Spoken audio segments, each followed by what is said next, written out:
everybody.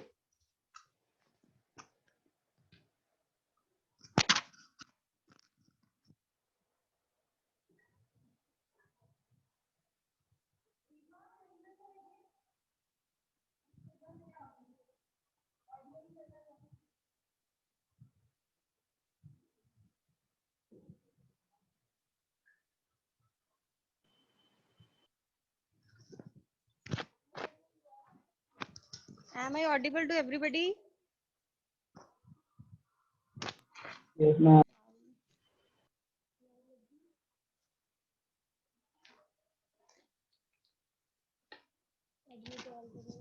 Admit all तो ठीक है वो कर दो इसको वे के ऑडिबल क्यों नहीं है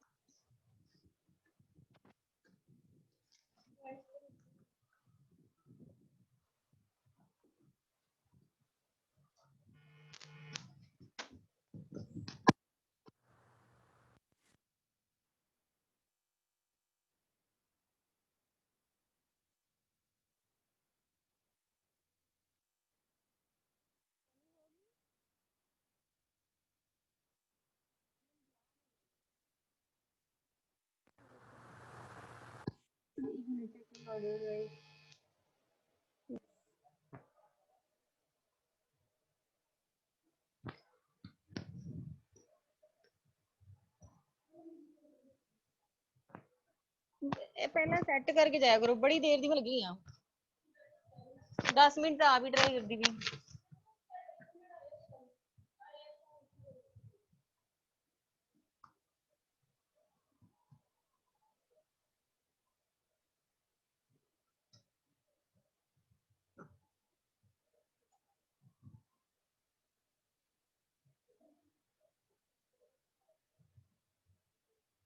Am I audible to everyone?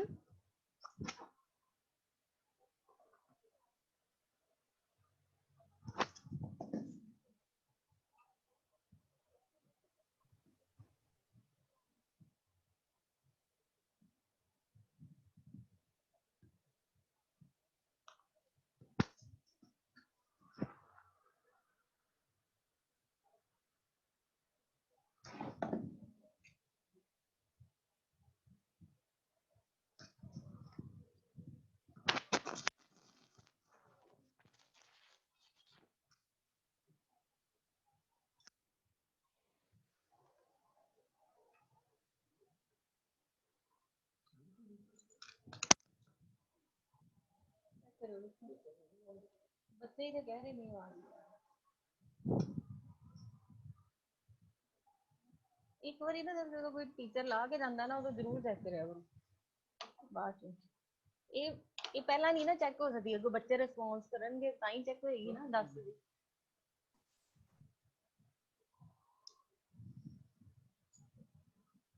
आ ली बात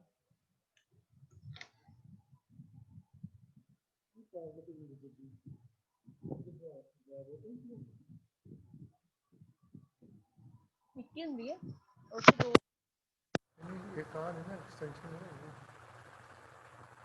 ਜਿਹਦੇ ਨਾਲ ਕੋਈ ਲਗਾਉਂਦੇ ਹੁੰਦੇ ਹਨ ਆ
बुलान गए कितने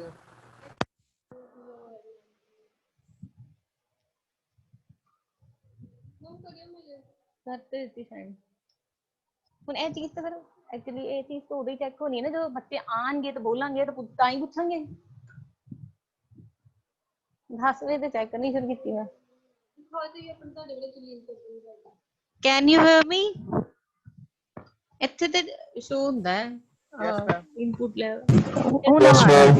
yes now they can hear me okay thank you good morning students and happy engineers day to all sorry for this late meeting just because there was problem in the audio system now today's topic is cloud security I hope now everybody can hear my voice as well as the screen or the board also is everything okay now Yes, ma'am. Yes, ma'am. okay so Yes, the ma'am. first topic under this cloud security covers module 3 and 4 part 3 and 4 of your syllabus and we'll discuss that topics of security how can we secure the cloud what are the authentication techniques we can apply encryption decryption techniques and everything related to cloud security will be discussed under the heading of cloud security part 3 and part 4 we'll also discuss the case studies like AWS security and Microsoft Azure security, how these companies manage all the security related to cloud computing. So starting with first of all, still the students are joining the class. It's 10:10 and kindly be on time. Next time I will not allow anybody to join later. So first of all, what is cloud security? Cloud security, also known as cloud computing security, consists of set of policies, controls, procedures, and technologies that work together to protect cloud-based system, data, and infrastructure. These security measures are configured to protect cloud data, support regulatory compliance, and protect customer privacy as well as devices. From authenticating access to filtering traffic, cloud security can be configured to the exact needs of the business. And because these rules can be configured and managed in one place, administration overheads are reduced and IT teams empowered to focus on other area of the business. So cloud security basically consists of set of policies, controls, procedure and technologies. And they are kept at a one place and managed centrally that reduces administration overhead and the companies can focus more on IT teams can focus more on other areas of the business related to cloud security. Why is this cloud security important? There are so many advantages of knowing or keeping secure our cloud. First is centralized security.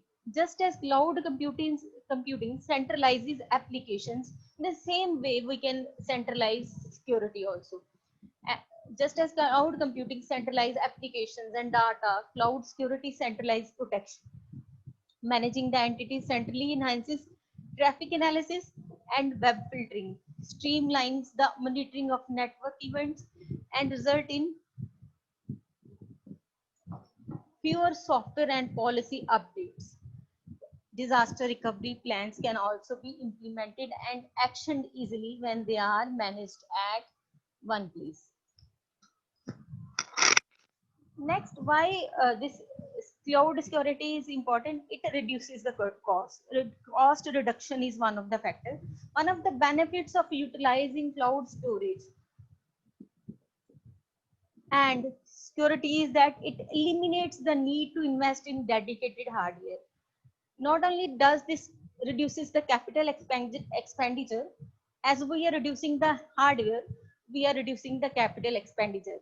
but it also reduces administrative overheads, where once IT teams are firefighting security issues actively. Cloud security delivers proactive security features that offer protection 24 by 7 with little or no human intervention. Reduced administration. When you choose a reputable cloud service provider or cloud security platform, you can kiss goodbye manual security configurations. Like other we are doing the manual security configuration setups, but with this cloud centralized security, you are reducing the administration of keeping special staff for security purpose.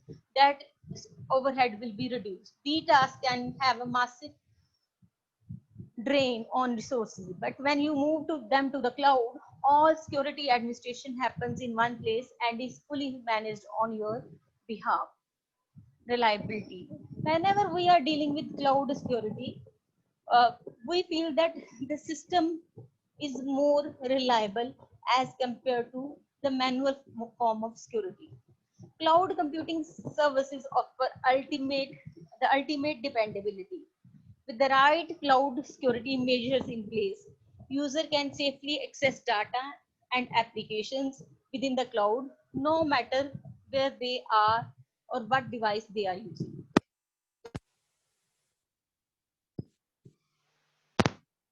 More and more organizations are realizing. Everybody can hear me? Am I Yes, audible to ma'am. everyone? More and more Yes. organizations are realizing the many business benefits of moving their system to the cloud. Cloud computing allows organizations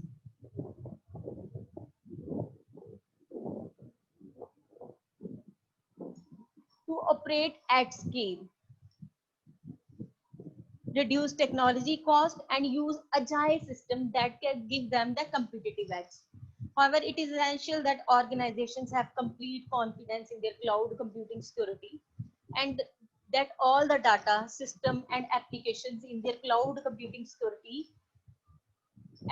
are protected from data theft, leakage, corruption, and deletion.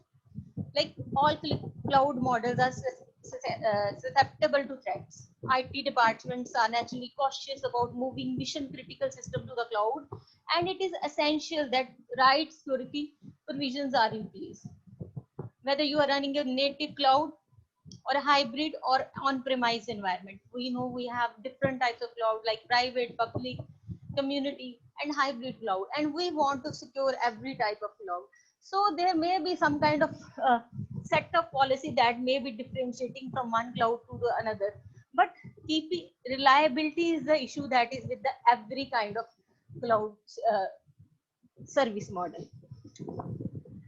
Cloud security offers all the functionality of traditional IT security and allows business to harness the many advantages of cloud computing while remaining secure and also ensure the data privacy compliance requirements are met or not. This is the diagram here you can see on the screen is a diagram related to cloud security. You can see there are two things. One is provider's responsibility or the cloud service provider responsibility, and other is user responsibility. In case of this provider responsibility, we have network level hypervisor. You can see here is network level. Next level is hypervisor. Next is guest operating system level. Above that is PaaS services level. So this cloud security model that is depicted in this presentation here and on the board itself I'm drawing, you can see at the network level we have various load balancer, firewalls, security and monitoring systems that are physically present. In case of hypervisor or host level, from the hypervisor we know that is host level we are talking about, that is basically intermediate between the virtualization and the physical hardware, the layer in between the physical and virtualization layer. We have firewalls, security monitoring systems here.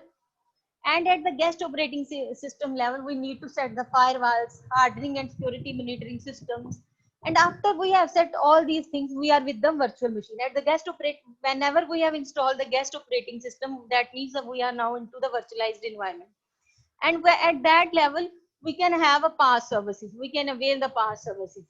And from the PaaS services, at PaaS level, we require like NoSQL, API, message queues for storage, and all these things.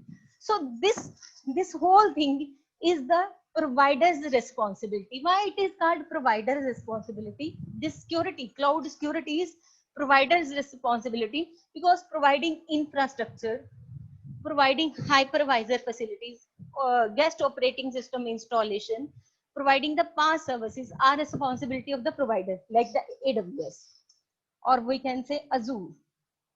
Azure. Why? Because they are the provider, they are providing the infrastructure, they are providing the virtualization system, virtualized environment, they are providing the guest operating system. What you are doing is you are developing the platform as a service. You are developing the application on the platform as a service layer, or you are doing work, or you are doing availing the services of the software as a service layer. So this is the provider's responsibility, the person, the organization that is providing you the cloud services. So at this level, the security is related to provider's responsibility. The providing the firewalls, the load balancer, the security and monitoring system at network level, security and monitoring system at the hypervisor level, security and monitoring system at the guest operating system level, security and monitoring system, message queue, storage, any PaaS services are the responsibility of the provider. After that, this level, the responsibility of keeping the things secure is user responsibility. It is with the user, how the user is managing the things, how user is keeping his or her things secure, like application stack, like here we can have application level security, application level security. Like if you are developing any kind of application, you need to secure your data, your applications accordingly. Here we can have data or information, where we can say information security. If we are keeping anything on the cloud, information security, that is transit in the form of encryption, decryption keys, like key management, access control list, logging in. These are the responsibility of the user, like encryption, ACLs, access control list, logging details. All the things are duties of all these are related to the user, like what are the encryption decryption algorithms we are applying, what are the ACL, what are the logging techniques. These are the responsibilities of the user. Next is supporting services. We have supporting services include auditing, super user privilege management, and after that, identity services. From the identity services, we mean the logging details, the login authorization, federation, delegation, provisioning. From the authorization, delegation, federation, provisioning means how we are provisioning the resources. Like from the identity services mean identity management. If I am having an organization and people are working on the AWS system, I'm giving the logins and password to the organization, to my employees. It is my responsibility to see, to identify, to analyze how much authenticated rights I am giving, how authorization rights I am giving to a particular employee. At what level he or she can see the detail of that particular system or that particular machine in the virtualized environment. That is authorization, federation, delegation of the services, and provisioning of resources. So identity services come, we'll study about the authorization and authorization protocols like auth, OAuth in detail in the later lectures. So you can see a particular cloud computing model, reference model, is basically divided into two categories: provider responsibilities and user responsibility. So provider responsibilities of securing data is from network level to the PaaS services, and user responsibilities from the application level to the identity services level. User security and monitoring system is up to that very level. I hope this cloud security architecture till this slide is clear to everybody. Now, cloud security controls. The cloud security architecture is effective only if the correct defensive implementations are in place. Every kind of defensive implementation are in place, only then we can have an effective architecture of security. There is no general concept or general architecture for a cloud security. Every organization, every company has architecture associated with that company. It is not, there is no general form of architecture for cloud security. An efficient cloud security architecture should recognize the issues that will arise with security management. The security management addresses the issues with every issue is addressed using the security controls. These controls are put in place to safeguard any weakness in the system and reduce the effect of an attack. While there are many types of controls behind a cloud security architecture, they can usually be found in one of the following categories, like deterrent controls. We have preventive controls, detective controls, and corrective controls. We'll study all these controls in one by one. First of all is deterrent control. Those controls that are intended to reduce attacks on a cloud system, much like a warning sign on a fence or a property, are called deterrent controls. Deterrent controls typically reduce the threat level by informing potential attackers that there will be adverse consequences for them if they proceed to attack on a particular cloud. That are called deterrent controls. It is like that any person is um, um, giving a warning to somebody that you stay away from my cloud. That is a kind of deterrent control. Next is preventive controls. Preventive controls strengthen the system against incidents, generally by reducing, if not actually eliminating, vulnerabilities. Strong authentications of cloud users, for instance, make it less likely that unauthorized user can access cloud system and more likely that cloud users are positively identified. That is preventive controls. Next is detective controls. Detective controls are intended to detect and react appropriately to any incident that occurs. In the event of an attack, a detective control will signal the preventive or corrective control to address the issue. Systems and network security monitoring include intrusion detection and prevention arrangements that are typically employed to detect attacks on cloud systems. Intrusion detection system, we know what is that, and that is introduced into the system, in the cloud system, just to find out the intrusions. Detective, that type of control is called detective control, and support communication infrastructure. Next is corrective control. Corrective controls reduces the consequences of an incident, normally by limiting the damage. They come into effect during or after an incident. Restoring system backups in order to rebuild a compromised system is an example of a corrective control. It is the same case that we have lost the data and we try to recover the data now, because we can, whatever we can restore will be good for us. That is, storing system backups to get or compromise on data is an example of corrective control. So the four controls are deterrent control, preventive control. Deterrent is giving warning. Preventive is preventing using strong authentication for cloud users. Detective control is using the intrusion detection systems, and corrective control is when there is a damage, and after damage we are recovering the things, restoring system back up to build a compromised system is called corrective control. Now, cloud security architecture. Security offerings and capabilities continue to evolve and vary between cloud providers.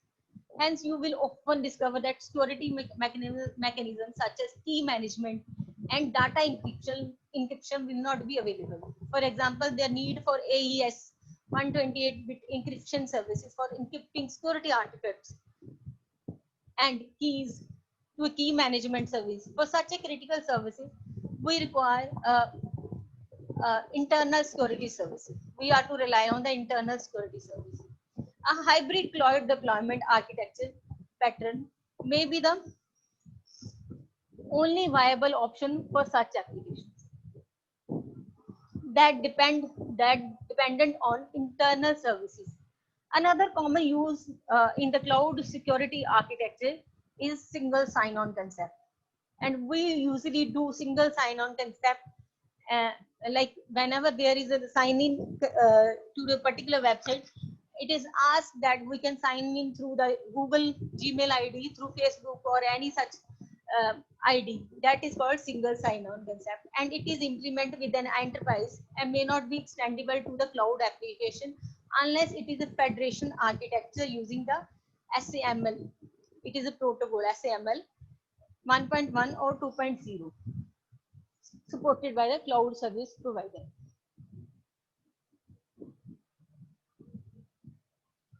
This is the high level cloud architectures security services shown here. You can see security strategies on this side, security strategy, architecture, governance, and business continuity.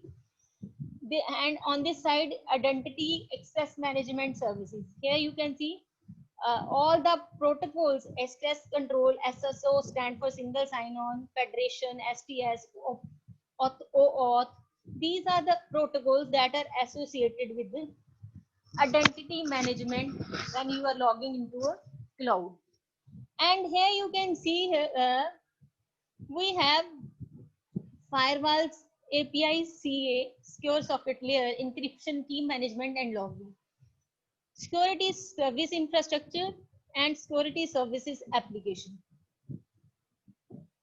Security automation, self-service monitoring, and metrics are there at the infrastructure level. After that, infrastructure as a service, or at the basic level, we can say at a physical hardware level. We have a virtualized infrastructure, automated operations, infrastructure as a service, because we are giving infrastructure as a service after virtualization. From the after infrastructure as a service, we have platform as a service and automated lifecycle management of the virtual machine.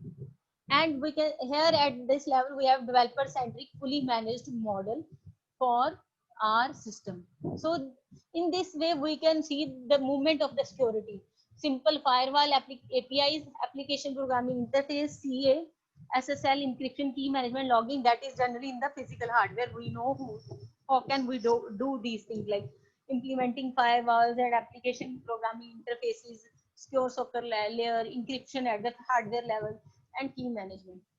And after virtualized infrastructure, we have a different kind of security level: automated operation, infrastructure as a service, platform as a service. After infrastructure, on the infrastructure, we can have only platform as a service. On the platform as a service, we can have software as a service. So data centric, bring your own stack is also possible in case of you want to install your own stack on the infrastructure. If you are provisioning infrastructure as a service to a particular organization, you can bring your own stack.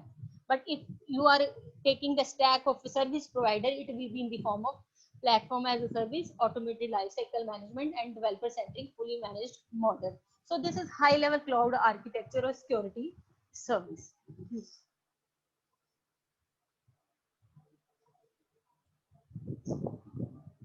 Now, next is cloud security best practices to mitigate risk to cloud services. cloud security best practices to mitigate risk to cloud services. First is architecture for security as a service.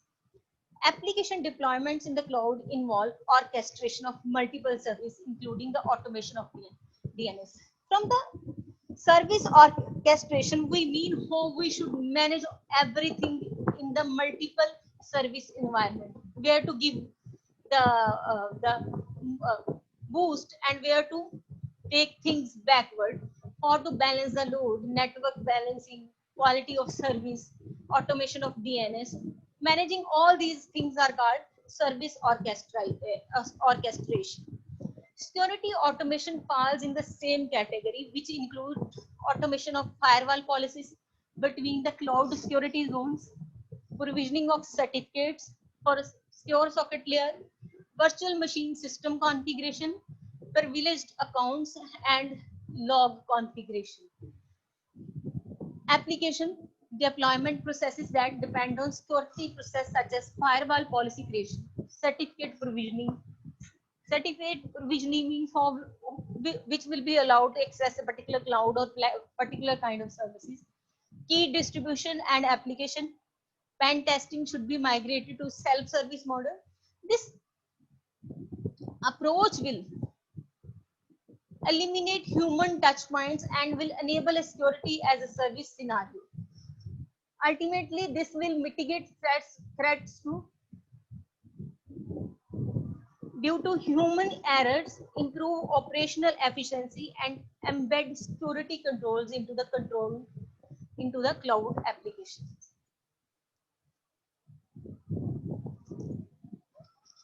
Vedant Suneja and Siddharth Mittal, kindly be on time in the next lecture. Next, implement sound identity access management architecture and practices. How we can implement sound identity access management architecture and practices? Scalable cloud bursting and elastic architecture will rely less on network-based access controls and warrant strong user access management architecture. Cloud access control architecture should address all aspects of user and access management lifecycle for both end user and privileged user. User provisioning, deprovisioning, authentication, federation, authorization, and auditing. A sound architecture will enable the reusability of identity and access services for all use cases, public, private, hybrid models. It is a good practice to employ secure token services along with proper use and entitlement provisioning with audit trails. Federation architecture is first step to extending enterprise single sign-on to cloud services. That refers to Cloud Security Alliance. Next is leverage APIs to automate safeguards. Any new security service should be deployed with an API to enable automation. API can help automate firewall policies, configuration hardening, and access control at a time of application deployment. This can be implemented using open source tools such as Puppet in conjunction with the API supplied by the cloud service provider. This is in link with this cloud security best practices. Leverage APIs to automate safeguards. We use the REST or SOAP protocols for deploying the APIs to enable automation. Next is always encrypt or mask sensitive data. Suppose your data is very sensitive and you are putting that data on the cloud. What you can do is you can encrypt at your own level and only then you can upload on the cloud. Today's private cloud applications are candidates for tomorrow public cloud deployment.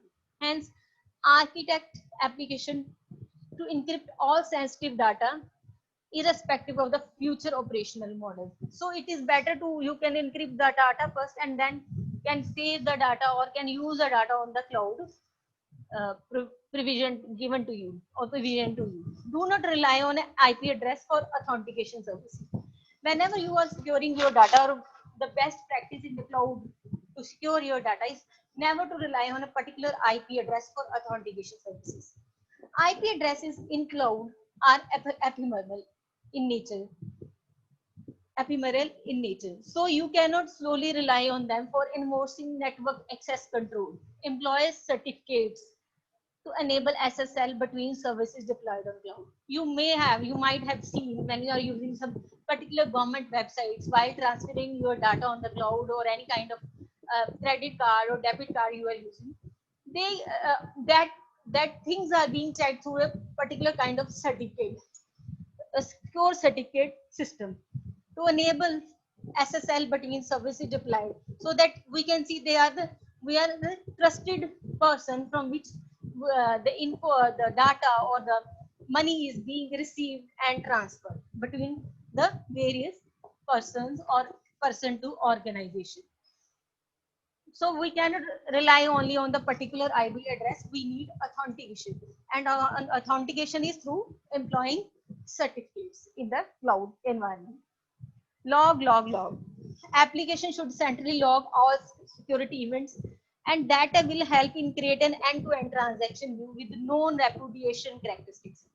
In the event of a security incident, logs and audit trails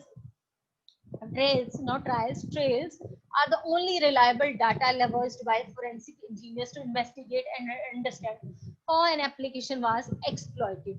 So log details, audit trails, and any security incident can be data leveraged, can be seen by the forensic engineers to investigate, to understand how data was exploited for their particular use by the thieves. Clouds are elastic and logs are ephemeral. Hence, it is critical to periodically migrate log files to a different cloud or to the enterprise data center. So it is not safe to keep the log data on a particular cloud that is under threat. So that log data will also be lost by or can be stolen by the person or the organization or the theft. Uh, Next is continuously monitor cloud services. Monitoring is an important. People or usually or the organization usually monitor through some kind of softwares or the application programming interface APIs that are particularly for the security purpose in the cloud. You need to monitor your data, your information, your applications every time or continuously. Continuously monitor cloud services. It is an important function given that preventive controls may not meet all enterprise standards. Security monitoring should leverage logs produced by cloud services, APIs, and hosted cloud application to perform security and event correlation. Cloud audit from Cloud Security Alliance can be leveraged toward this mission. CSA's Cloud Security Alliance. Now, next is cloud security principles. The principle we need to have when we are storing our data as a service provider or as a user. These are the general principles. Every enterprise has different level of risk tolerance, and this is demonstrated by the product development culture. New technology adoption, IT service delivery models, technology strategy, and investments made in the area of security tools and capabilities. When a business unit within an enterprise decide to leverage SaaS for business benefits, SaaS stands for software as a service, the technology architecture should lend itself to support that model. Additionally, the security architecture should be aligned with the technology, architecture, and principle. Following a sample of cloud security principles that can an enterprise security architects need to consider and customize. Services running in a cloud should follow the principles of least privilege. So whenever the services are running, they should have a least privilege. Isolation between various security zones should be guaranteed using a layer of firewalls: cloud firewall, hypervisor firewall, guest firewall, application container. Firewall policies in the cloud should comply with the trust zone isolation standard based on data sensitivity. Application that should use end-to-end transport level encryption to secure data in transit between the application deployed in the cloud as well as the enterprise. Application should externalize authentication and authorization To trusted security services, single sign-on should be supported using the SAML 2.0 protocol. Data masking and encryption should be employed based on data sensitivity, aligned with enterprise data classification standards. Data masking and encryption is basically filtering and encryption. Application is in a trusted zone should be deployed on authorized enterprise standard virtual machine images. Industry standard VPNs, that is virtual private network protocols such as SSH, secure socket shell, secure socket layer, and IP security, IPsec, should be employed when deploying virtual private clouds. Security monitoring in the cloud should be integrated with existing enterprise security monitoring tools using an API. Cloud security architecture and patterns.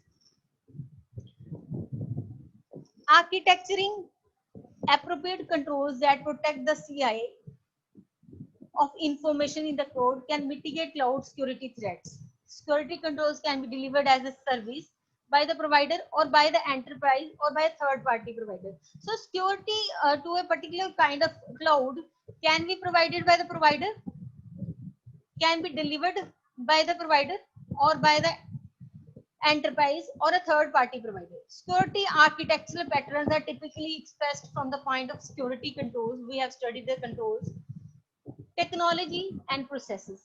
These security controls and their service location, enterprise, cloud provider, third party should be highlighted in the security pattern. Should be detailed that from where we are taking our security, whether it's a third party or it is provided by the enterprise or it is provided by the service provider. Security architecture patterns serve the North Star, can accelerate application migration to clouds. We have various patterns like SSL, TLS, IPsec, LDAPs, SFTF, TP, SSH, SCP, SAML, OAuth, TACAS, OCSF, etc. From these, all the security protocols, this SAML and OAuth will be discussed in this cloud computing, and mechanism available for authentication like token management, authorization, encryption methods like hash, symmetric, asymmetric encryption algorithms can be used for storing our data. Security events like logging, source of truth for policies, user attributes, and conflict models can also be used. Finally, a pattern should be leveraged to create a security checklist that need to be automated by configuration management tools like the Puppet. So, architecture consists of patterns, encryption, decryption techniques, security events, and all these will be managed by a configuration management tool that will behave like a puppet. Basically, that is called security architecture. In general, pattern should highlight the following attributes for each of the security service consumed by the cloud application. The logical location, native to the cloud service, in-house, third-party cloud, the location may have an implication on the performance, availability, firewall policy, as well as governance of the service. Protocol, what protocols are used to invoke the particular kind of service. For example, for every kind of service in the cloud, there will be a different kind of protocol. So we cannot have a generalized fixed cloud computing architecture. We can only give the details of the controls. We can only give the encryption decryption algorithm, the protocols for various services, and we can set the, if we are using a particular service or if we are accessing a particular service, the methodology of accessing that service and storing that service will be different. So what protocols are used to invoke the service? For example, REST is a protocol that is being used with X.509 certificate for service request. Service functions. What is the function of the service? For example, encryption of the artifacts, logging, authentication, and machine fingerprinting. Input, output, what are the inputs, including methods of the control, output from the security service. That is also the concern. Control description. What security control does the security service offer? For example, protection of information confidentiality at rest, authentication of user, and authentication of application. actors who are the user of particular kind of service. For example, endpoints and users, enterprise administrator, IT auditor, and architect. These are the actors that are working on the cloud. So what kind of security they require and what kind of user they are is also concerned in the security architecture. Principal security concerns in cloud computing. First is data breach. What are the security concerns? Data may be breached. Data breach result from an attack or employee negligence and error. Suppose I am working in a company or somebody is working on a company. He may or he well may give data or share information with the other employees. So vulnerability will be more in case there is negligence and error. This is a primary cause of concern in cloud platforms. Vulnerability in the application, ineffective security practices can also cause data breaches. Employees may log into cloud system from their phones or personal laptops, thus exposing the system to the targeted attackers or attacks. Account hijacking. With the increase in adoption of cloud services, organizations have reported an increased occurrence of account hijacking. Such attacks involve using employee login information to access sensitive information. Attackers can also modify, insert false information, and manipulate the data present in the cloud. They also use scripting bugs or reuse password to steal credentials without being detected. Account hijacking could have a detrimental effect at the enterprise level, undermining the firm's integrity and reputation. This could also have legal implication in industries such as healthcare, where patient personal medical records are compromised. A robust identity and access management system can prevent unauthorized access and damage to the organization's data assets.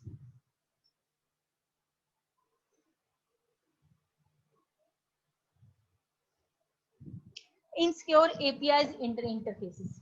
Customer can tailor their in cloud computing experience according to their need by using application programming interface or APIs. These are used to extract, APIs can be used to extract, manage, and interact with the information on the cloud. However, the unique characteristics of APIs will leave the door wide open for threats. Hence, security of APIs affect the security and availability of cloud service and cloud services and platform. APIs facilitate communication between applications. We know what are APIs, they facilitate communication between applications. But herein lies the vulnerability also, because we are, if there is an interface, there may be some kind of entry level to a particular kind of cloud, and that may lead to lead to the compromised data. So APIs with adequate authentication should be there. There should be adequate authentication and other access control methods and encryption technologies for those APIs. Insider threat. An insider threat is a misuse of information through hostile intent, malware, and even accidents. Insider threat originates from the employee or system administrator who can access confidential information. They can also access even more critical systems and eventually data. When the relationship between the employer and system administrator turns on, he may resort to leaking privileged information that is in the cloud system. So the insider threat can also be possible in case of cloud computing. How to reduce security breaches in cloud computing networks? First of all, authenticate all people accessing the network. Frame all access permissions so users have access only to the application and data they have been granted specific permission to access. Authenticate all software running on any computer and all changes to such software. Formalize the process of requesting permission to access data or application. This applies to your own internal system and the services that require you to put your data into the cloud. Monitor all network activity and log all unusual activity. Log all user activity and program activity and analyze it for unexpected behavior. Nearly 70% of security breaches are caused by insiders. Insiders rarely get caught. Encrypt up to the point of use all valuable data that need extra protection. So you can encrypt data that need extra protection. So this was all about cloud security, how we can secure the cloud, what does security mean, what are the control we can deploy, and with that we'll talk about all these protocols and all these things in detail. Before that, I'll show you the AWS cloud security system, how this will work in the AWS, the security in the AWS. But before that, we'll have one quiz, 1 to 2 quiz.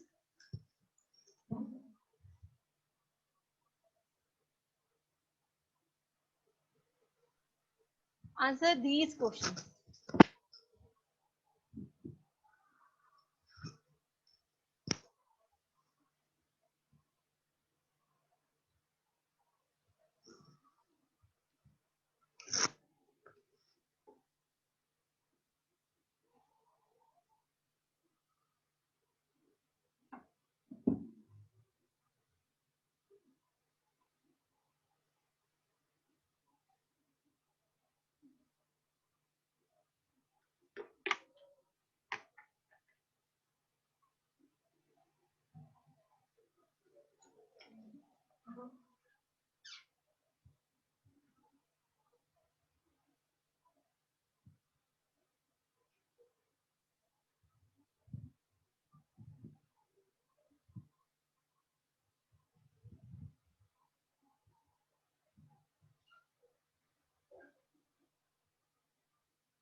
Dash Dash consists of set of policies, control procedures, and technologies that work together to protect cloud-based system data and infrastructure, whether it's network security or cloud security.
These controls are intended to reduce attacks on cloud system, much like a warning sign on a fence or a property.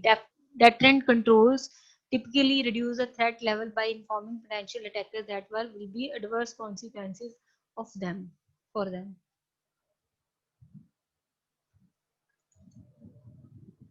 Answer these questions. All are required to answer these questions.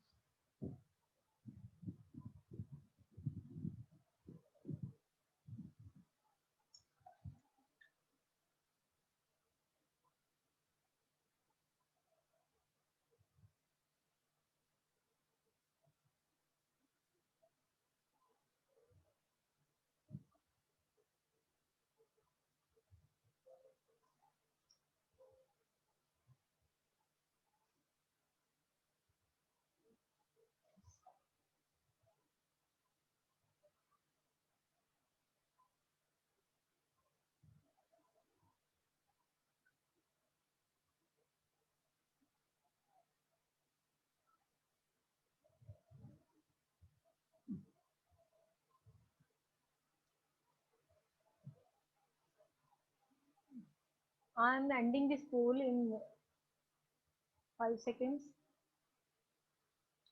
So answer to these questions is first question is cloud security consists of set of policies, controls, procedures and technologies that work together to protect cloud-based system, data and infrastructure.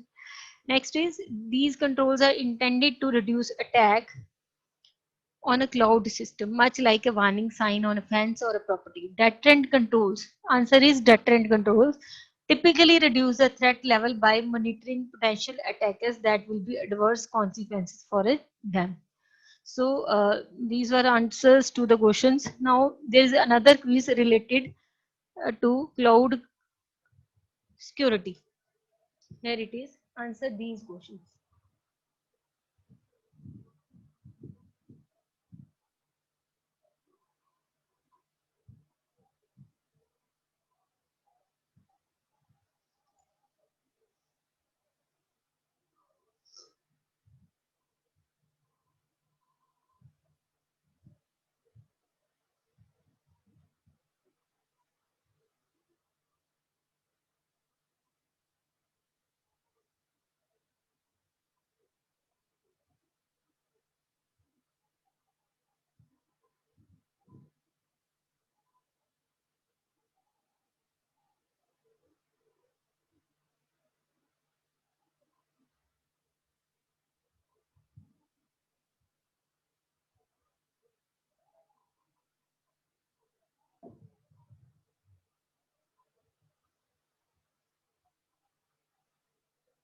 Dash are intended to detect and react appropriately to any incident that occur.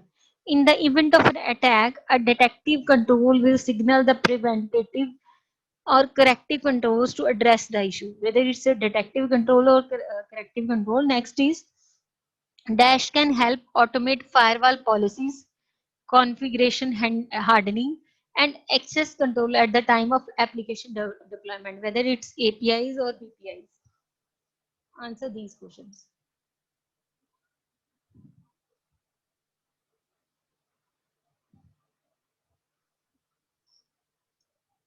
It may not be visible to those students who have joined recently. This poll may not be visible to those students if they have joined recently.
Other kindly answer these questions. I am ending this poll after 20 seconds.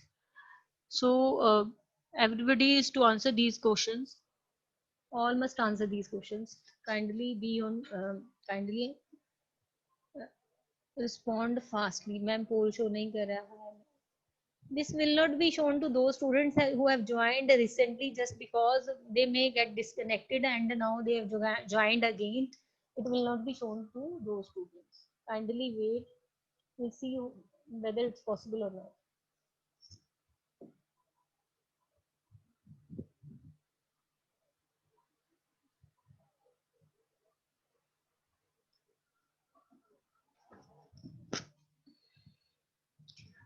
I'm ending pool.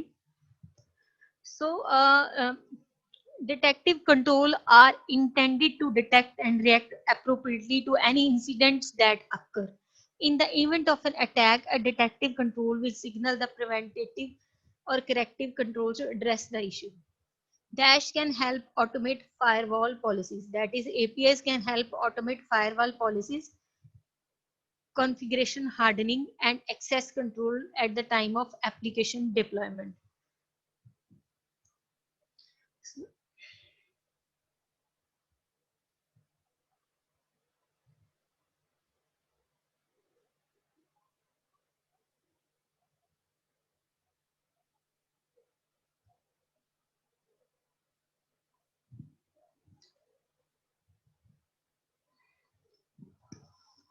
Next topic is cloud security in AWS and fundamentals of AWS security, we can say.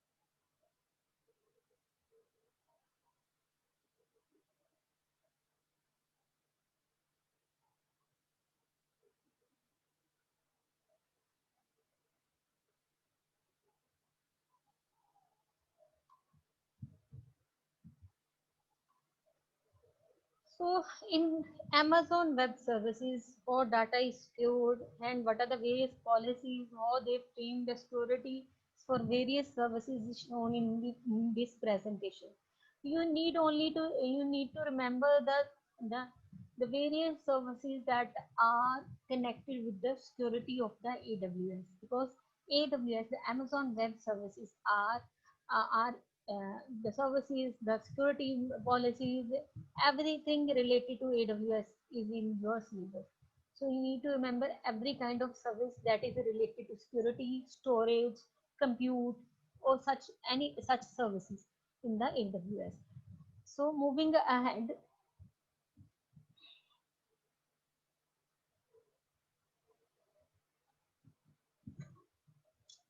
strength you strengthen your security postures. In AWS using inherent global security and compliance control. There must be a compliance control in the security. Scale with super visibility and control.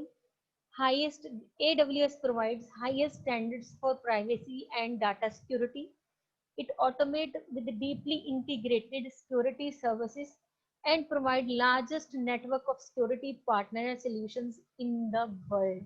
So in case of security posture, we have global security compliance controls, super visibility controls, highest standards for privacy and data security in the AWS, deeply integrated security services, largest network of security partners and solution in AWS. Whenever you create a login account in the AWS, it is shown like that. After creating an account, now what? It will provide you an access to the global services. We can say the autonomy of an AWS account. Like whether you are on the east side, taking services west or west region or any region N. AWS, we have discussed it earlier. AWS is a global provides a global infrastructure with 20 regions, 60 availability zones, and 160 point of presence. So, storing such a huge uh, regional data, regional information, regional compute services is a, a big concern, and that is managed by the AWS very well. Inherent global security and compliance control includes ISO 9001, ISO 27001, 27017, 27018, and such organization participating organizations for compliance like NIST, HIPAA, FedRAMP, DJCP, TUV Austria, IRAP.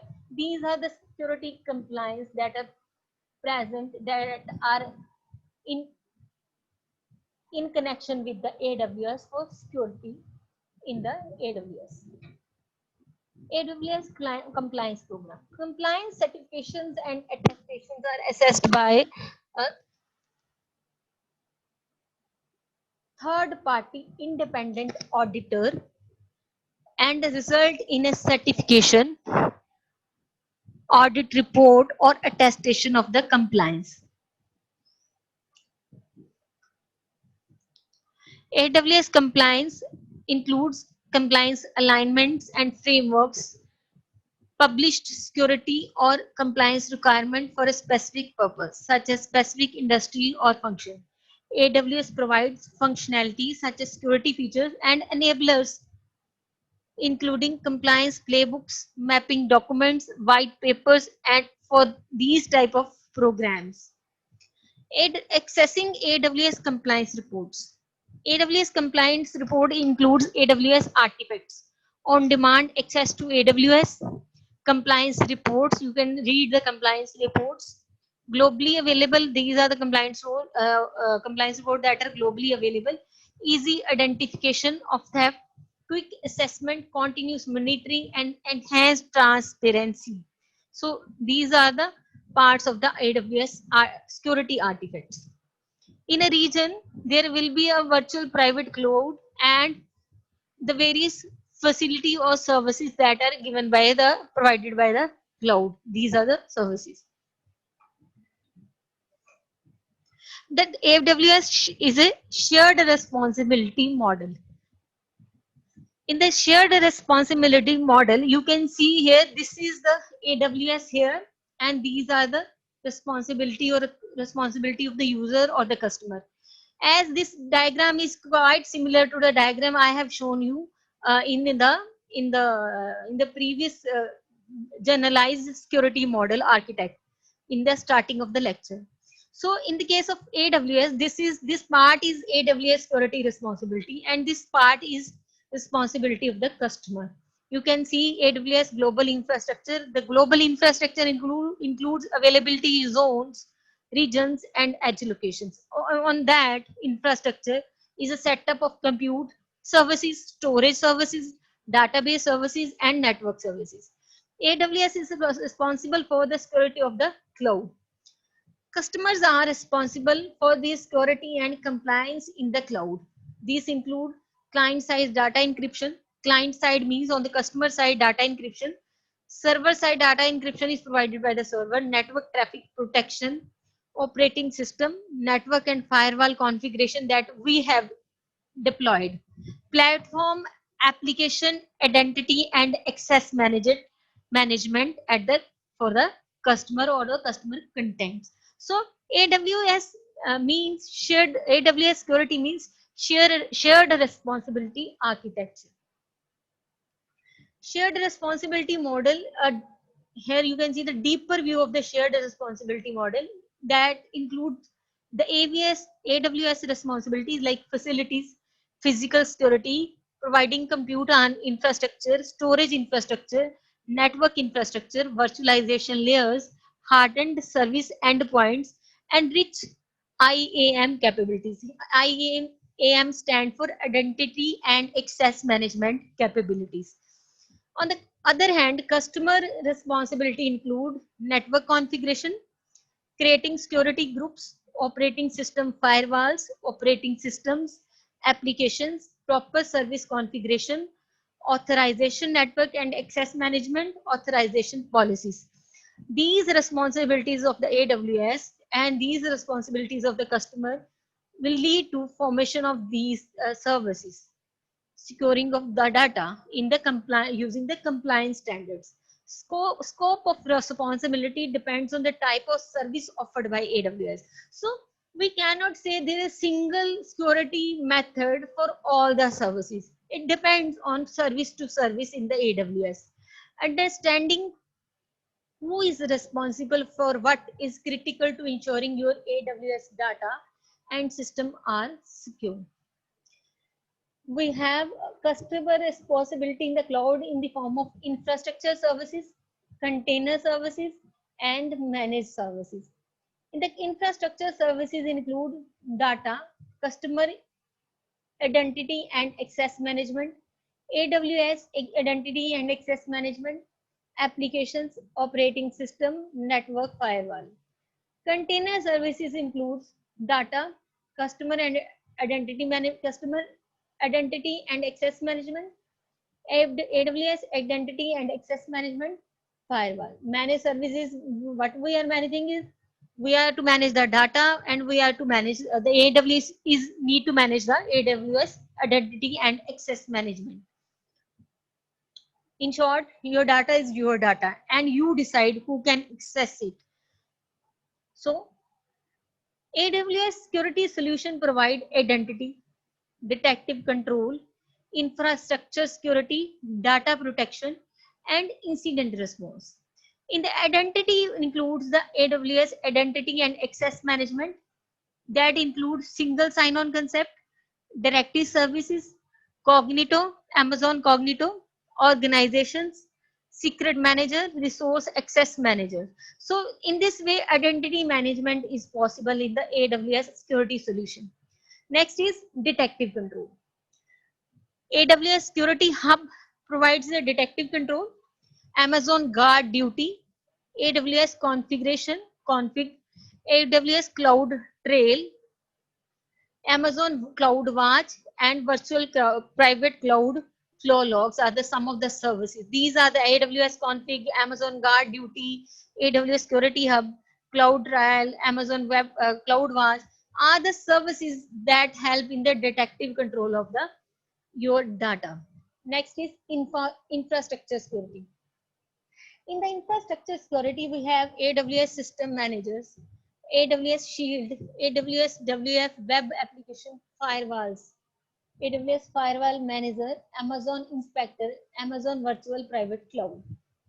Next is data protection. For data protection, we need a key management system, and that is also provided by the AWS, that is called AWS Key Management System. AWS Cloud HSM, AWS Certificate Manager, Amazon Mackie, and server-side encryption. Next is incident response. That includes AWS config rules and AWS Lambda. So the solutions, security solutions that are provided by AWS consist of many services that are included in AWS. And we can use these services to secure our data on our cloud also. We can have access to these services. We can create a cloud. We can create a small cloud and can access these services and can use these services to secure our cloud. So we have categorized the various security solution according to identity, detective control, infrastructure security, data protection, is incident response. And you can see there are hundreds of the services only related to the security solutions. These are the only those services that are in demand and being used by number of persons in number of organizations in different regions that are using the AWS. The popular, we can say the popular services there for security solutions in identity, detective control, infrastructure security, data protection, and incidents response. Now, identity and access management in AWS. Understanding the planes of access, we have a data plane, that is data in the virtual private cloud connection, like secure socket shell RDP. So you can see here, this is EC2, electric cloud, elastic cloud compute, EC2, and it is having a control plane called AWS API. So the different things associated with this EC2 is the path, credentials, and protocols associated with the EC2 services. Amazon Compute, Elastic Compute Cloud. The Elastic Compute Cloud, that is why it is called EC2. Control plane is AWS API, and data plane is AWS API, that is DynamoDB is being used for creating a particular table. It has some path, credential, protocols associated with it. Now, identity and access management. What is identity and access management? AWS authentication supporting includes multiple options, including rich SAML federation capability. What is the SAML? SAML is protocol that is used for authentication. MFA, multi-factor authentication, web and identities. Clean separation of identity from the proof of identity. Roles are powerful and flexible, like pseudo principles that can be assumed by other identities. Federation scenarios, cross account access can also be used to check the identity and access management. The logo used in the AWS for identity and access management is shown in the figure here with a lock and a key sign. Next is AWS Directory Services. AWS Directory Services include authentication services like Simple AD, Microsoft AD, or AD Connector. These are the directory services that is being provided by the AWS as Simple AD, Microsoft AD, AD Connector, etc. Now, directive control services. First is AWS Config on configuration monitoring. You can see in the diagram here, this is the icon for configuration monitoring on the right hand side. AWS configuration is fully managed. Configuration monitoring is fully managed service that provides you with an inventory of your AWS resources. Lets you audit the resource configuration history and notifies you of resource configuration changes. This is a compliance change detection. Use AWS config custom or managed rules to check for CloudTrail, whether it is CloudTrail is enabled, encrypted EBS volumes, tags, RDS instance backup, MFA multi-factor authentication for root account, S3 source secure socket storage, simple storage service for bucket logging, and more. So these are the some of the compliance change detection systems using AWS config custom or managed tool. CloudTrail is enabled, whether the CloudTrail is enabled or there is encrypted EPS volumes, whether there are tags, RDS instance backup should be there, multi-factor authentication for root accounts. Whenever you are logging into a particular root account, there should be a multi-factor authentication. From the multi-factor authentication, we mean number of ways to authenticate a particular thing.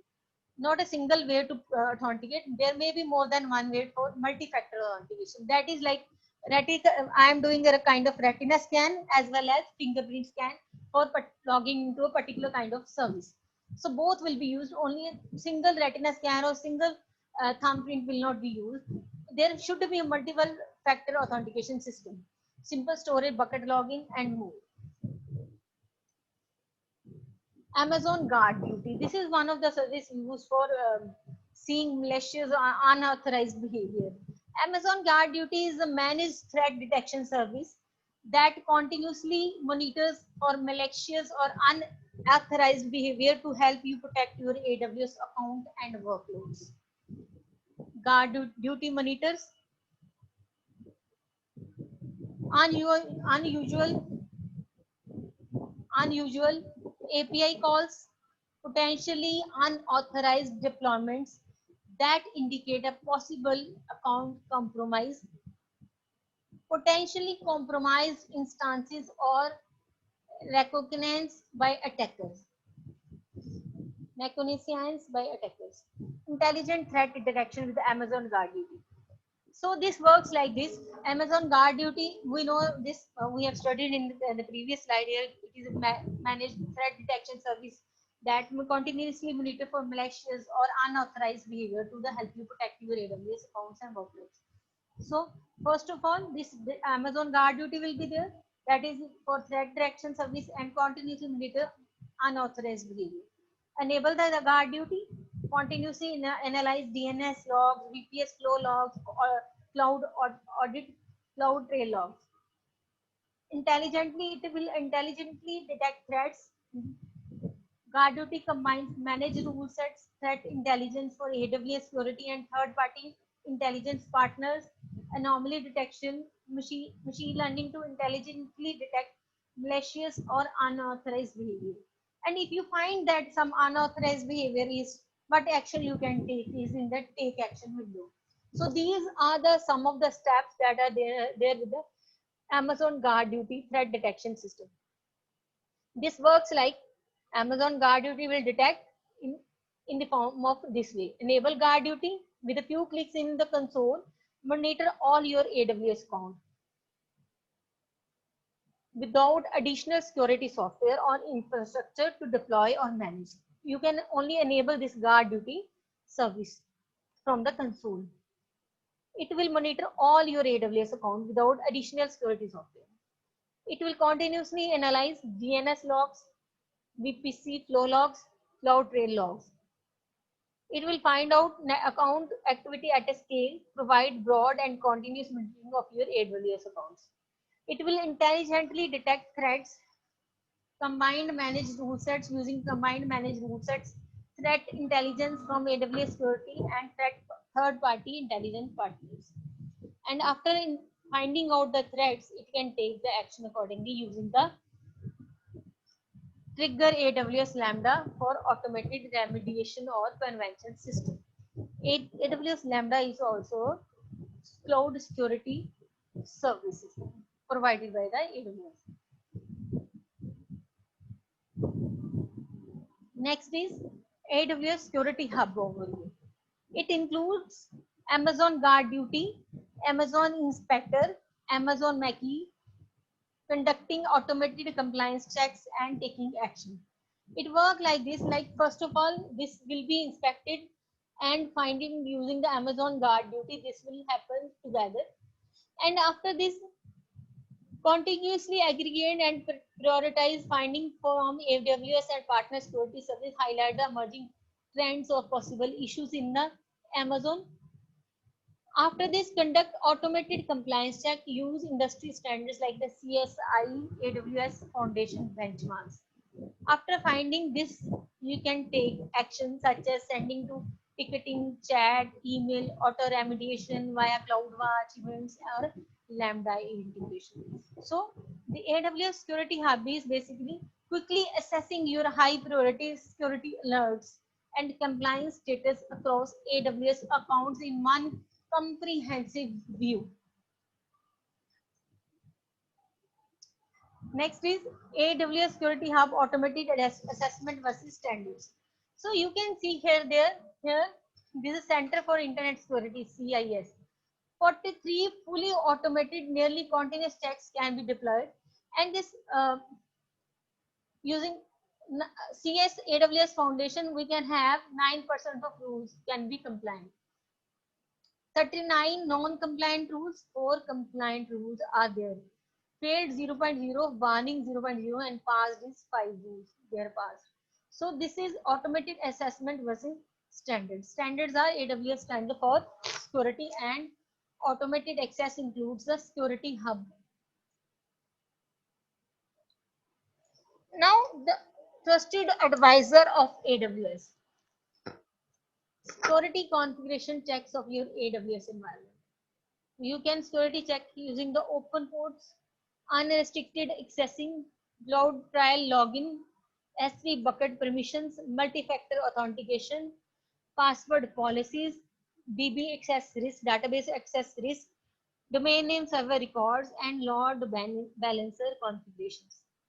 Every trusted advisor works with an AWS customer, and as an AWS customer, you want the most value from your investment, or a trusted advisors can help you regarding the security related issues. The AWS as an AWS customer, you can go to the AWS trusted advisor. The AWS trusted advisor scan your infrastructure, compare it to the AWS best practices in the 5 categories. That include cost optimization, performance, security, fault tolerance, and service limits.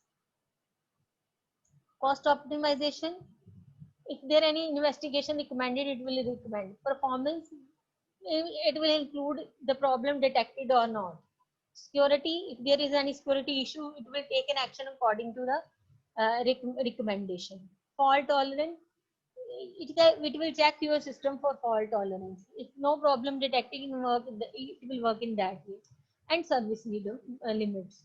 So you can have recommendations in the form of investigation recommended, no problem detected, action recommended, no problem detected, no problem detected. These are the recommended actions or recommendations and actions.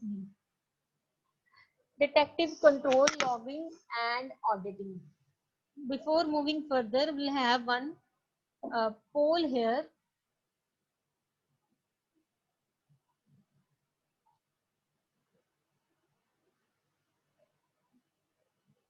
Kindly answer these questions.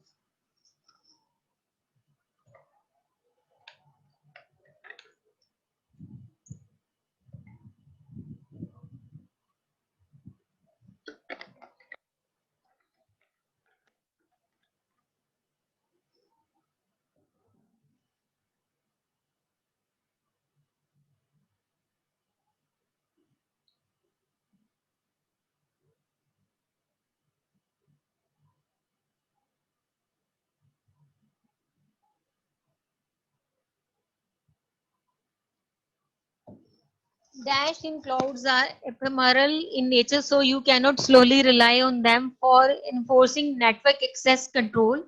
Employ certificates self-assigned or from a trusted CA to enable SSL between services deployed on cloud.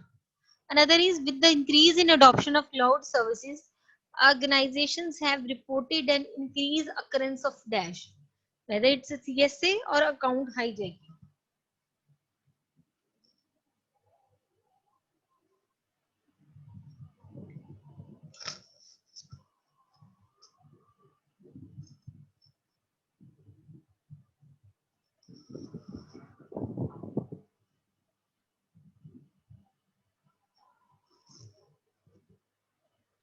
Answer these questions.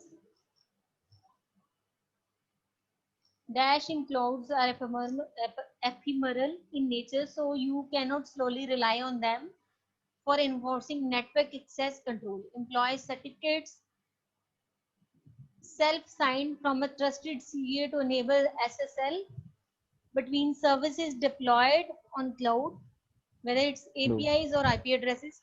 Next Hello. is with the increase in adoption of cloud Hello. services, organizations have reported an increased occurrence of dash, whether it's account Hello. hijacking or CSA. Hello, CSA ma'am. stands for Cloud Security Hello. Alliance. Cloud Security Alliance. Hello. Hello. Hello, ma'am. Hello. Hello. Hello.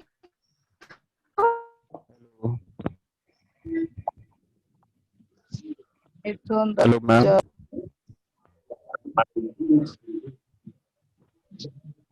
on your phone. Hello. Hello.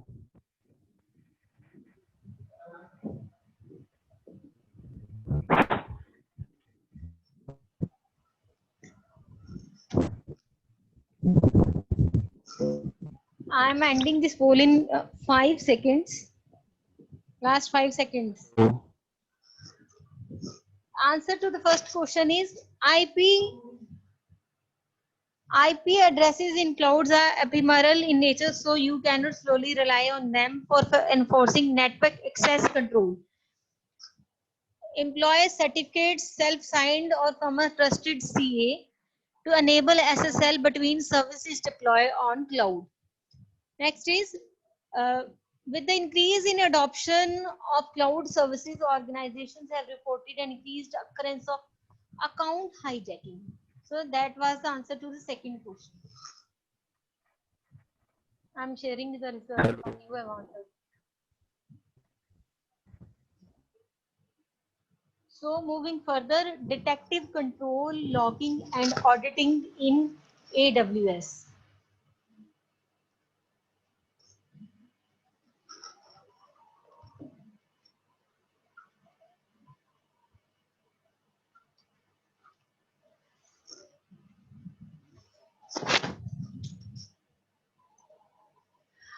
AWS is basically a full visibility and includes logging features.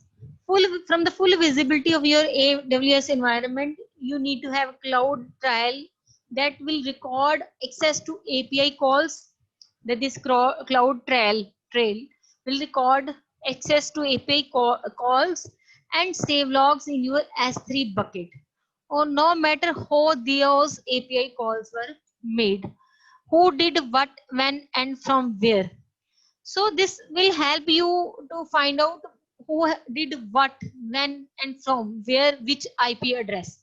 This cloud trail config support from many AWS services and growing. includes the services like EC2, EBS, Elastic Block Storage, VPC, Virtual Private Cloud, RDS, IAM, Redshift. These are all services of the cloud. Edge, CDN, WAF, ELB, VPC, network flow logs.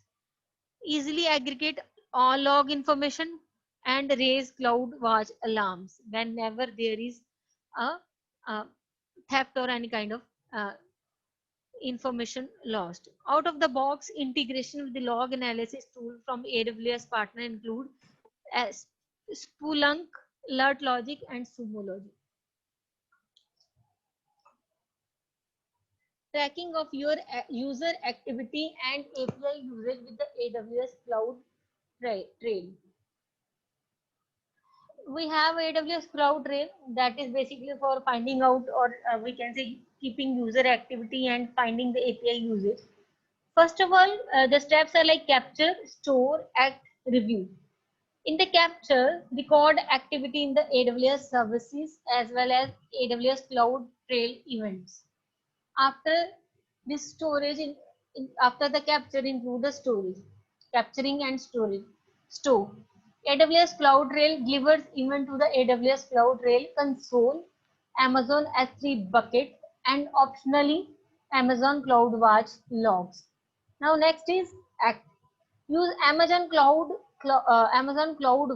alarms and events to take action when important events are detected.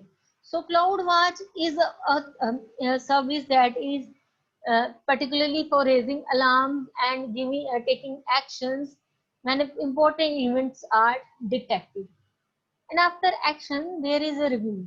View recent events in the AWS Cloud Trail console or analyze log file with Amazon Athena. So, suppose you are making API calls on a growing set of services around the world, you can have capture, store, act, review. AWS Cloud Trail is continuously recording API calls and delivering log files to you. That these are the API calls, whether are from the particular user or from the authenticated user or not.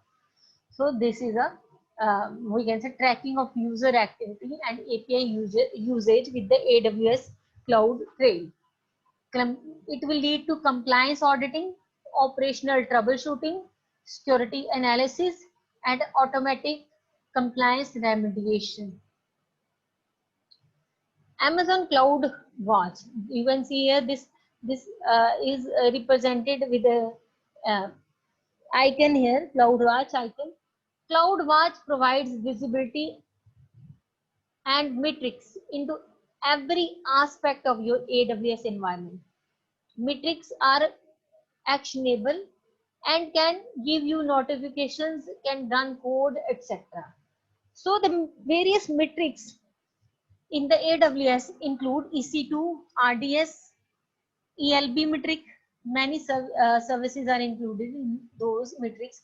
In the EC2 instances, what we see is CPU usage in the virtualized environment, networking, etc. In the RDS instances, we see connection, CPU, etc. And in the ELB metrics, we see the healthy backends, network, etc.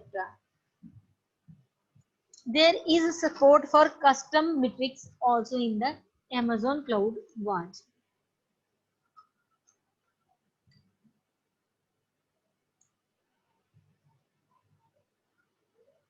CloudWatch dashboard sample. You can see here the dashboard sample.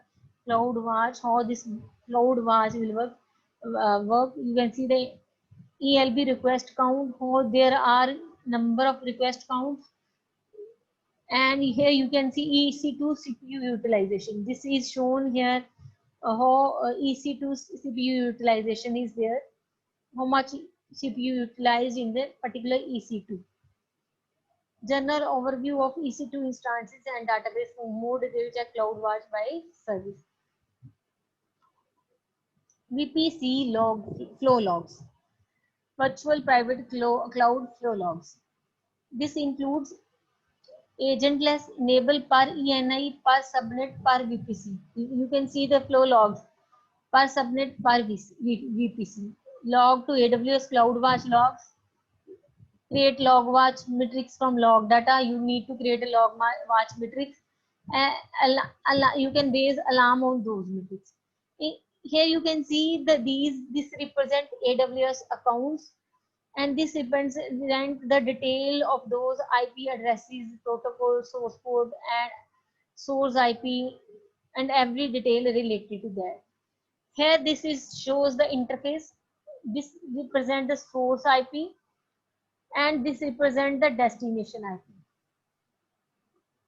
With that, there is an information related to the source code, the protocol used, the packet used, the number of packet used, destination ports, number of bytes consumed, start and end time, and the particular request is whether it's accepted or rejected by the system. So this kind of a log flow file, VPS flow log file is maintained in the AWS that includes interface, source IP, source code, protocol, packets, destination IP, destination ports, bytes, start and end time.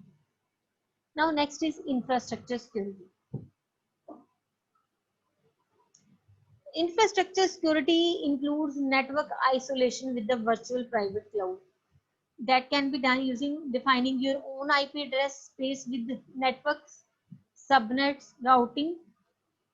Suppose this is the zone, we can say EU West zone, West 1 in the AWS. And this is a virtual private cloud. You need to define your own IP address space with networks, subnets, routing. Connect to your office with AWS using Direct Connect or VPN. You can connect your office with Direct Connect VPN. Configure security groups. Need to configure the security groups of virtual firewall for your instances. From your instances, we mean your machines in the virtualized environment. Because what you are doing is in the previous slides or in the previous lecture, I told you instances are basically virtual machines, and virtual machines how they are connected in the virtualized environment, and that forms the network subnets, and we need to decide their subnets, network, their IP address space, their routing, everything. Configure the network access control list. You need to configure the network access control list for control at the network layer level. Enable private connections to AWS service using AWS private link. Connect the accounts of your organization or the other organization to those machines. AWS VPC endpoints. Access Amazon S3 and Amazon DynamoDB without an internet gateway and keep your connection private. You can have access to Amazon S3 and Amazon DynamoDB without an internet gateway if your connection is private. Use cases is secure storage of files and private databases.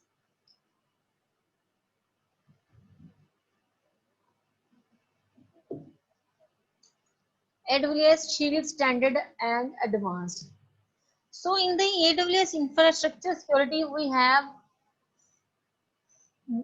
economic benefits, DDoS expertise, and visibility and compliance with the services like AWS FAI at additional cost. This is a service at no additional cost. This AWS WAF service is provided for economic benefits.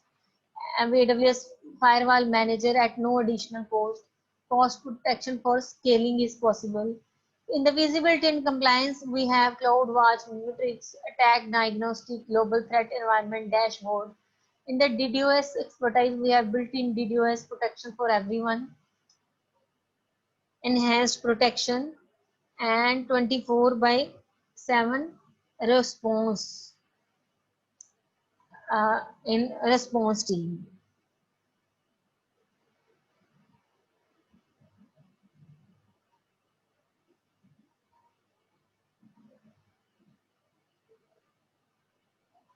Nobody asked me what is this DDoS.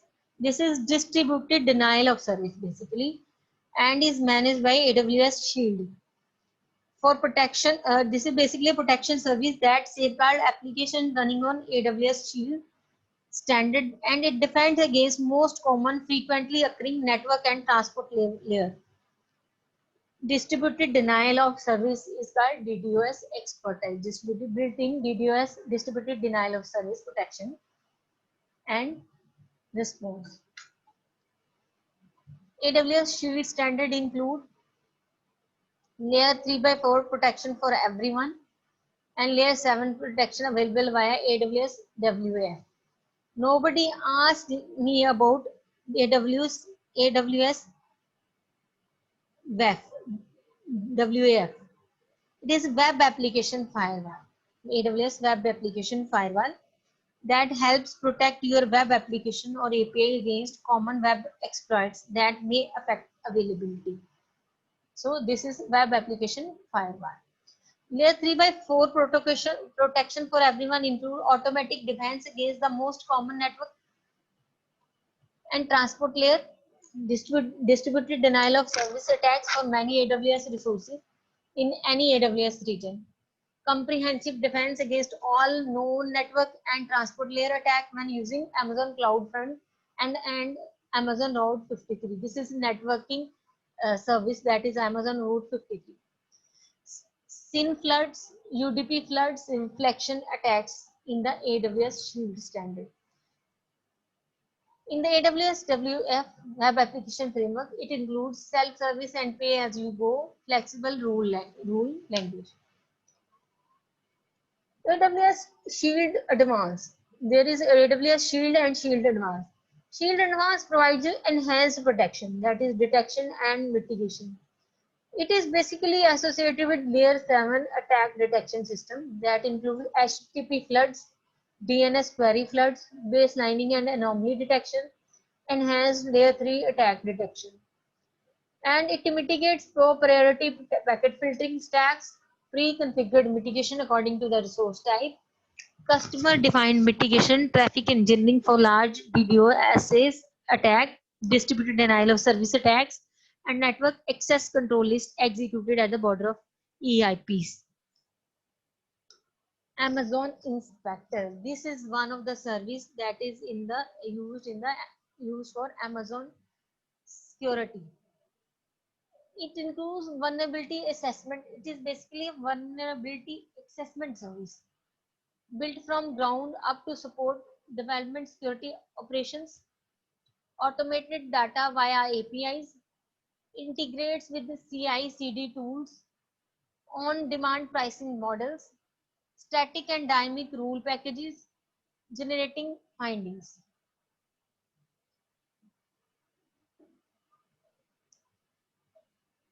The common use cases associated with Amazon Inspector include network reachability and host assessment. Before deployment, the network reachability includes validating the network, finding unexpected exposures, while migration include VPS configuration mistakes. At the end, at the production level, it includes check that no exposures have opened up. In case of host assessment, host can see before deployment, check golden AMIs, develop, development operations pipelines, AMIs. What are AMIs? And class, what are AMIs?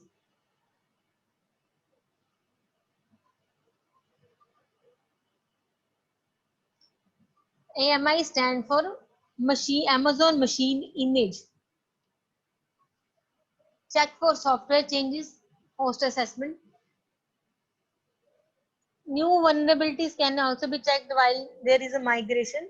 And at the production end, we can have check for software changes, new vulnerabilities, etc. Or to use Amazon Inspector. So if you are working on Amazon security, or you are going to work for Amazon security, or you want to pursue a career in Amazon security, you should know these services and these terms and how these terms works, and you can enroll for various security courses that are available on the Amazon Web Services website, because this is the only service provider that is being used all over the world and have 70 to 80% share in the market in cloud industry that is growing rapidly. So How to use Amazon Inspector include configure assessment. First of all, you need to configure the assessment.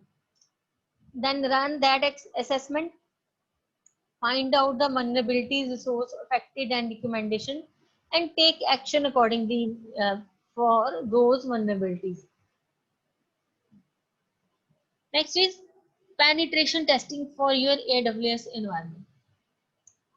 Effective immediately, AWS customers are welcome to carry out security assessment or penetration test against their AWS infrastructure without approval for 8 services. So you can have penetration testing in these 8 services: Amazon EC2 instances, NAT gateways, Elastic Load Balancer, Amazon RDS, Amazon CloudFront, Amazon Aurora, Amazon API gateways, AWS Lambda and Lambda Edge functions, Amazon Light Sail resources, Amazon Elastic Beanstalk environments.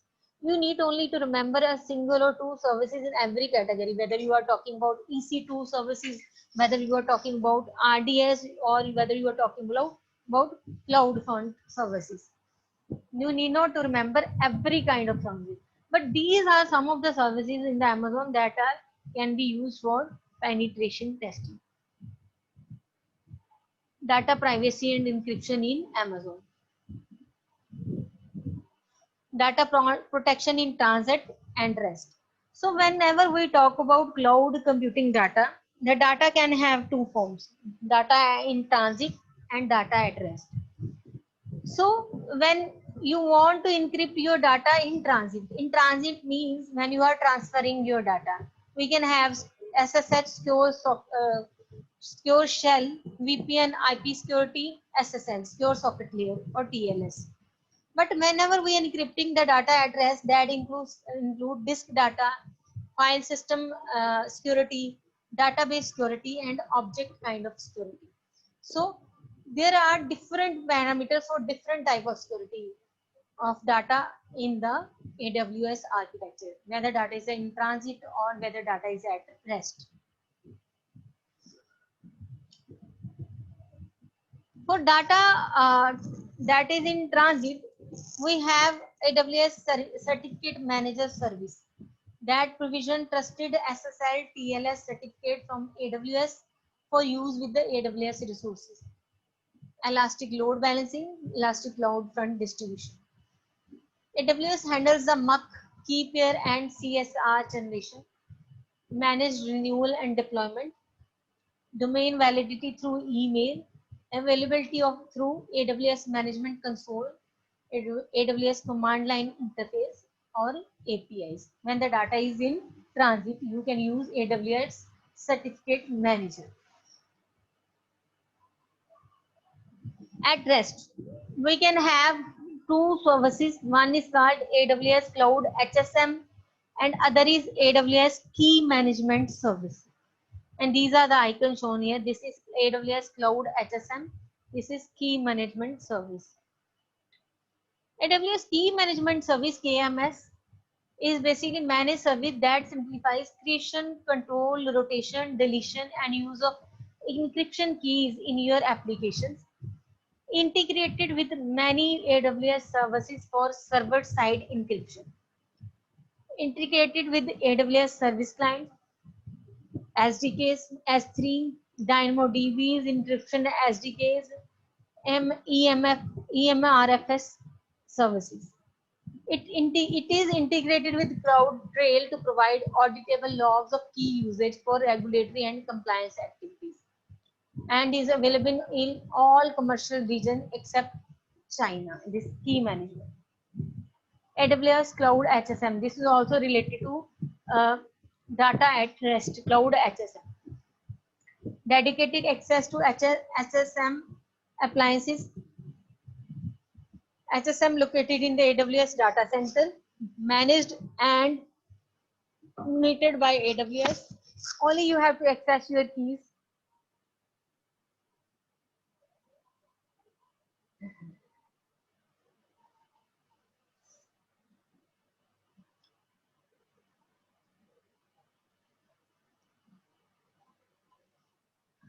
HSMs are inside your Amazon VPC, isolated from the rest of the network.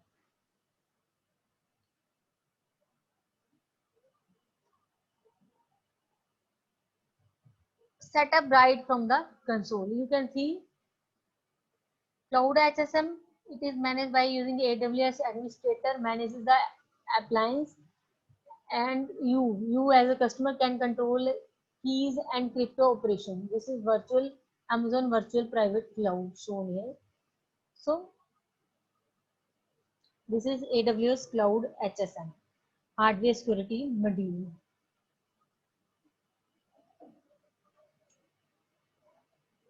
Available in multiple AWS regions worldwide. This Cloud HSM compliance is shown here. The compliance with other organization or other levels. Typical use cases: electric invoicing, document signing. Use with this can use with Amazon Redshift or RDS for Oracle. Or building your own custom application, you can use Amazon HSM.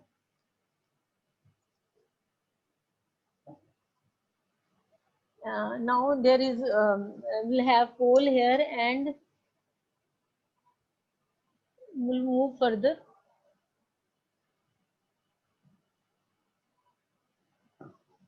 Kindly answer this question.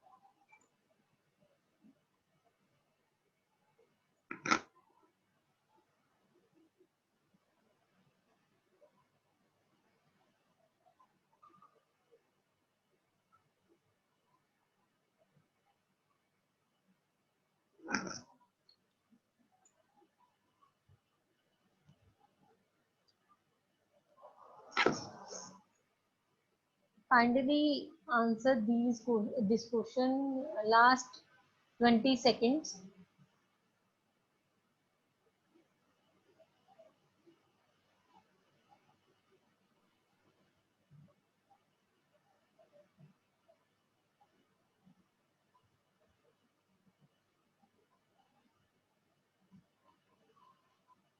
I'm ending the poll in 10 seconds.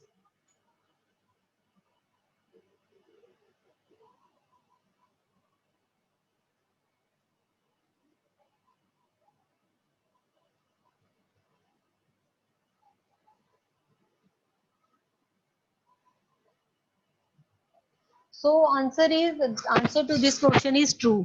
How to reduce security breaches in cloud computing network, authenticate all people accessing the network, frame all access permissions so users have access only to the applications and data they have been granted specific permission to access. Now moving towards the next topic, that is incident response. Responding to findings, that is basically remediation, remediate a compromised instance or remediate compromised AWS credentials. So this works like this. First is guard duty. Automatic remediation include guard duty, CloudWatch events, and then Lambda events.